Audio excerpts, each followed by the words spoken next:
बंधु माने जय जगन्नाथ। स्वागत मो चैनल रश्मिरेखा दुनिया को।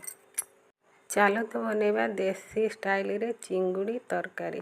प्रथम चिंगुड़ी की धोई धुआ के हलदी लुण गोले की गोटे कड़े नहीं दिवा। कड़े रे तेल तातिला पर आमे चिंगुड़ी को पकेकी सेठी भल की भाजी नवा। ये चिंगुड़ी बजार बछाई के आसला मते आ बाछिया को पड़लानी।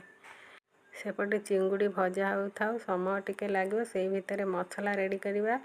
रसुण अदा आ जीरा सुखिला लंका जीरा निहाती देवे ताकू बाटिकी साइड रे रखी नवा। ये देखंतु ये भितर हमर चिंगुड़ी भजा भी रेडी हो गलानी। ताकू एबे गोटे पात्र रे बाहर करी नवा। पूरा देसी स्टाइल करिया। मोर ये चिंगुड़ी तरकारी समस्ते बहुत पसंद करन। थरे निश्चय ट्राए करंतु। एमती से चिंगुड़ी बाहर करदेला पर से कड़े रे गोटे चमच आउ तेल देदेली आ कटा होइथिया प्याज देदेली। प्याज टिके भाजी हो गला पर अदा रसुण जीरा लंका जो बटा होइतला ताकू पकेदेली। आ टिके हळदी गुंड टिके लंका गुंड ताकू देके मसला तेल छाड़ीवा पर्यंत मसला को भाजिया। टिके भाजी गले टिके पानी देके आलू आ टमाटो पके देकी फुन टिके भल की कषि नवा। ये आलू सीझी गलानी। एबे आमे आवश्यक मुताबिक पानी दे दबा।